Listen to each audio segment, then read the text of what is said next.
ಓಂ ಶ್ರೀ ಗುರುಭ್ಯೋ ನಮಃ. ಓಂ ನಮಃ ಶಿವಾಯ. ಈ ಕ್ಷಣದಲ್ಲಿ ನೀವು ಈ ಮಾತುಗಳನ್ನು ಕೇಳ್ತಾ ಇರೋದು ಇದು ಸಾಮಾನ್ಯವಲ್ಲ. ಕುಂಭರಾಶಿಯವರ ಜೀವನದ ಮಹತ್ತರ ಘಟ್ಟ. ಮಹಾದೇವನೇ ನಿಮ್ಮ ಜೀವನದ ಹಂತವನ್ನು ಗಮನಿಸಿ ನಿಮಗೆ ಕಳಿಸಿದ ಸಂದೇಶ ಇದು. ಇಂದು ನಾವು ಹೇಳ್ತಾ ಇರೋದು ಸಾಮಾನ್ಯ ರಾಶಿ ಫಲವಲ್ಲ. ಇದು ಕುಂಭರಾಶಿಯವರ ಒಳ ಮನಸ್ಸಿನಲ್ಲಿ ನಡೀತಾ ಇರುವ ಮೌನ ಯುದ್ಧದ ಪ್ರತಿಬಿಂಬ. ನೀವು ಹೊರಗೆ ಶಾಂತವಾಗಿ ಕಾಣಿಸಿಕೊಂಡ್ರೂ ಕೂಡ ಒಳಗೆ ಮಾತ್ರ ಅನೇಕ ಪ್ರಶ್ನೆಗಳು, ನೋವುಗಳು, ನಿರಾಶೆಗಳು ನಿಮ್ಮನ್ನು ಕಾಡ್ತಾ ಇವೆ. ನಂಬಿದವರು ಅರ್ಥ ಮಾಡಿಕೊಳ್ಳದ ಕ್ಷಣಗಳು, ನೀವು ಕೊಟ್ಟ ಪ್ರಾಮಾಣಿಕತೆಗೆ ಬೆಲೆ ಸಿಗದ ಸಂದರ್ಭಗಳು, ಇವೆಲ್ಲವೂ ನಿಮ್ಮ ಮನಸ್ಸನ್ನು ನಿಧಾನವಾಗಿ ದಂಡಿಸಿವೆ. ಡಿಸೆಂಬರ್ 26, 27, 28 ಈ 3 ದಿನಗಳು ನಿಮ್ಮ ಜೀವನದಲ್ಲಿ ಅತ್ಯಂತ ಪ್ರಮುಖ ಸಮಯ. ಈ ದಿನಗಳಲ್ಲಿ ನೀವು ತೆಗೆದುಕೊಳ್ಳುವ ಒಂದು ನಿರ್ಧಾರ, ಒಂದು ಮಾತು, ಒಂದು ಮೌನ ಎಲ್ಲವೂ ಕೂಡ ನಿಮ್ಮ ಜೀವನದ ದಿಕ್ಕನ್ನು ಬದಲಾಯಿಸುವ ಶಕ್ತಿ ಹೊಂದಿದೆ. ಇಲ್ಲಿಯವರೆಗೆ ನೀವು ತುಂಬ ಸಹನೆ ತೋರಿಸಿದ್ದೀರಿ. ನಿಮ್ಮ ಒಳ್ಳೆತನವನ್ನು ಜನ ದುರ್ಬಲತೆ ಅಂತ ಅಂದ್ಕೊಂಡಿದ್ರು. ನಿಮ್ಮ ಮೌನವನ್ನು ಒಪ್ಪಿಗೆ ಎಂದು ಭಾವಿಸಿದವರು ನೀವು ಎಷ್ಟೇ ಕೊಟ್ಟರೂ ಕೂಡ ಕಡಿಮೆ ಸಿಕ್ಕಿತು ಎಂಬ ಭಾವನೆ ನಿಮ್ಮನ್ನು ಒಳಗೊಳಗೆ ಕಾಡ್ತಾ ಇತ್ತು. ನಾನು ತಪ್ಪು ಮಾಡಿದ್ದೀನ, ನನ್ನ ಜೀವನ ಯಾಕೆ ಬದಲಾಗ್ತಾ ಇದೆ ಎಂಬ ಈ ಪ್ರಶ್ನೆಗಳು ನಿಮ್ಮ ಮನಸ್ಸಲ್ಲಿ ಪದೇ ಪದೇ ಬರ್ತಾ ಇದ್ವು. ಆದರೆ ಕುಂಭರಾಶಿಯವರೇ, ಇದು ನಿಮ್ಮ ತಪ್ಪಲ್ಲ, ಇದು ಬದಲಾವಣೆಗೆ ಮೊದಲು ಬರುವ ಸಂದೇಶ. ಕಾಲಚಕ್ರ ತಿರುಗುವ ಮುನ್ನ ಉಂಟಾಗುವ ಆಂತರಿಕ ಒತ್ತಡ ಮಾತ್ರ. ಈ ಒಂದು ಸಮಯದಲ್ಲಿ ನಿಮ್ಮ ಮನಸ್ಸು ತುಂಬ ಭಾರವಾಗಿದೆ.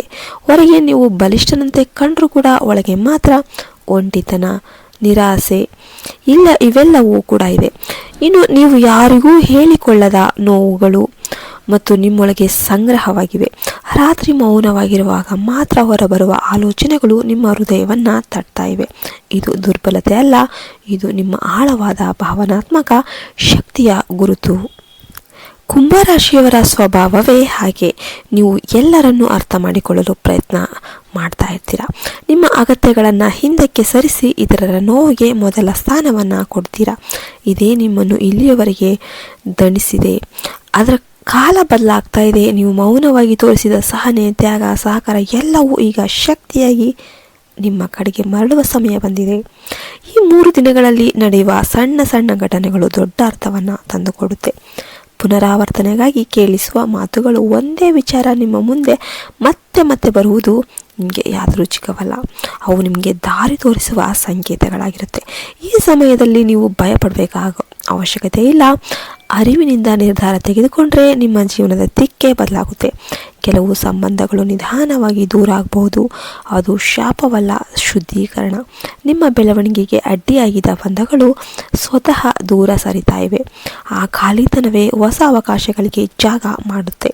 ಹಣ, ಕೆಲಸ, ಕುಟುಂಬ ಈ ಎಲ್ಲ ಕ್ಷೇತ್ರಗಳಲ್ಲಿ ಕೂಡ ದೊಡ್ಡ ಬದಲಾವಣೆಗಳು ಒಮ್ಮೆಲೆ ಕಾಣಿಸ್ತಾ ಇದ್ರೂ ಕೂಡ ಒಳಗಿನಿಂದ ಸ್ಥಿರವಾದ ಬದಲಾವಣೆ ಅನ್ನೋದು ಶುರುವಾಗ್ತಾ ಇದೆ.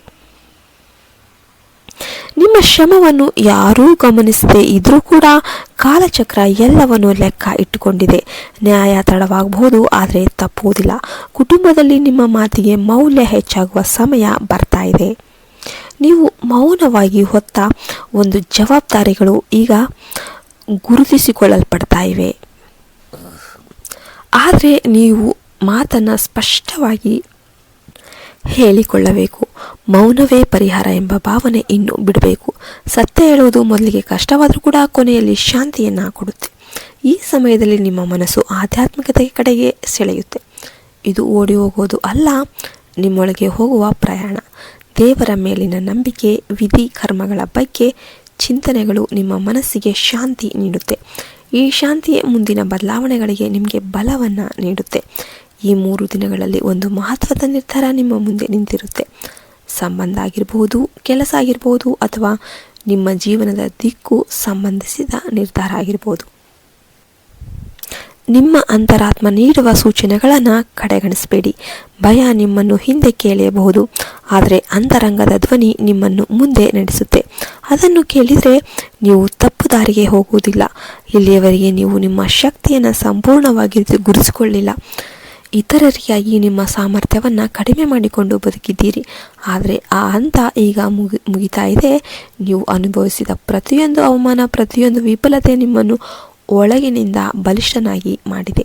ಈಗ ನಿಮ್ಮ ಮೇಲೆ ನೀವು ನಂಬಿಕೆ ಇಟ್ಟರೆ ಇತರರ ಅಭಿಪ್ರಾಯಗಳು ನಿಮಗೆ ಮಹತ್ವ ಇರೋದಿಲ್ಲ. ನಿಮ್ಮ ಆಲೋಚನೆಗಳು ಸ್ಪಷ್ಟವಾಗಿರುತ್ತೆ. ನಿಮ್ಮೊಳಗಿರುವ ಶಕ್ತಿ ನಿಮಗೆ ತಾನೇ ಒಂದು ಆಶ್ಚರ್ಯಪಡುವ ಮಟ್ಟಿಗೆ ಹೊರಬರುತ್ತೆ.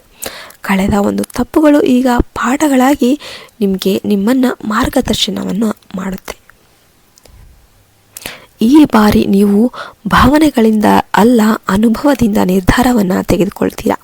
ಸಂಬಂಧಗಳಲ್ಲಿ ಸ್ಪಷ್ಟತೆ ಬರುತ್ತೆ. ಯಾರು ನಿಮ್ಮ ಜೊತೆ ನಿಜವಾಗಿದ್ದರೂ, ಯಾರು ನಿಮ್ಮನ್ನು ಬಳಸಿಕೊಂಡ್ರು ಎಂಬ ಸತ್ಯ ನಿಮಗೆ ಸ್ಪಷ್ಟವಾಗಿ ಕಾಣುತ್ತೆ. ಅದು ನೋವು ಕೊಟ್ಟರೂ ಅಗತ್ಯವಾದ ಸತ್ಯ. ಭವಿಷ್ಯದ ಬಗ್ಗೆ ಇದ್ದ ಭಯ ನಿಧಾನವಾಗಿ ಕಡಿಮೆಯಾಗುತ್ತೆ. ಯಾವ ಪರಿಸ್ಥಿತಿ ಬಂದರೂ ಕೂಡ ಎದುರಿಸಬಲ್ಲೆ ಎಂಬ ಧೈರ್ಯ ನಿಮ್ಮೊಳಗೆ ಬೆಳೆಯುತ್ತೆ. ಮಹಾದೇವನ ಮೇಲಿನ ನಂಬಿಕೆ ಇನ್ನಷ್ಟು ಗಟ್ಟಿಯಾಗುತ್ತೆ. ನೀವು ಕೇಳದೇ ಇದ್ದರೂ ಅಗತ್ಯವಾದದನ್ನು ಜೀವನ ನಿಮಗೆ ಕೊಡ್ತಾ ಇದೆ. ಈ ಭಾವನೆ ನಿಮ್ಮ ಮನಸ್ಸಿಗೆ ಶಾಂತಿಯನ್ನು ನೀಡುತ್ತೆ. ಈ ಹಂತದಲ್ಲಿ ತೆಗೆದುಕೊಳ್ಳುವ ಒಂದು ನಿರ್ಧಾರ ನಿಮ್ಮ ಮುಂದಿನ ವರ್ಷಗಳ ಒಂದು ಜೀವನಕ್ಕೆ ಕಾರಣವಾಗುತ್ತೆ. ಇದು ದೊಡ್ಡದಾಗಿ ಕಾಣಿಸ್ತಾ ಇದ್ರೂ ಕೂಡ ನಿಮ್ಮ ಜೀವನದಲ್ಲಿ ಸ್ಥಿರತೆ, ಶಾಂತಿ, ಆತ್ಮಗೌರವವನ್ನು ನೆಲೆಸುತ್ತೆ. ನಿಮ್ಮ ಮೌನವನ್ನು ಕಾಲಚಕ್ರ ಗಮನಿಸದೆ ನೀವು ಅಳಲಿಲ್ಲ, ಗದ್ದಲ ಮಾಡಲಿಲ್ಲ, ಆದರೆ ನಿಮ್ಮ ಸಹನೆಯನ್ನು ಸಮಯ ಮರೆತಿಲ್ಲ. ಈಗ ಅದಕ್ಕೆ ಮೌಲ್ಯ ಸಿಗುವ ಕಾಲ ಬಂದಿದೆ. ನೀವು ಕಳೆದುಕೊಂಡಿದ್ದಕ್ಕಿಂತ ಹೆಚ್ಚನ್ನು ಜೀವನ ನಿಮಗೆ ಮರಳಿ ಕೊಡುತ್ತೆ. ಅದು ನೀವು ಊಹಿಸಿದ ರೀತಿಯಲ್ಲಿ ಇರದಿದ್ರೂ ಕೂಡ ಅಗತ್ಯವಾದ ರೀತಿಯಲ್ಲಿ ಇರುತ್ತೆ. ಇತರರ ಒಪ್ಪಿಗೆ ಬೇಕಿಲ್ಲ ಎಂಬ ಅರಿವು ನಿಮ್ಮೊಳಗೆ ನಿಮಗೆ ಮೂಡುತ್ತೆ. ನಿಮ್ಮನ್ನು ನೀವು ಗೌರವಿಸುವ ಹಂತಕ್ಕೆ ನೀವು ಬರ್ತೀರಾ. ಇದು ಅಂತ್ಯವಲ್ಲ, ಇದು ಹೊಸ ಆರಂಭ. ಮಹಾದೇವನು ನಿಮ್ಮನ್ನು ಬಿಟ್ಟು ಹೋಗಿಲ್ಲ, ಕೇವಲ ನಿಮ್ಮನ್ನು ತಯಾರಿಸುತ್ತಿದ್ದ. ಈಗ ನಿಮ್ಮ ಜೀವನದ ಹೊಸ ಅಧ್ಯಾಯ ಆರಂಭವಾಗ್ತಾ ಇದೆ.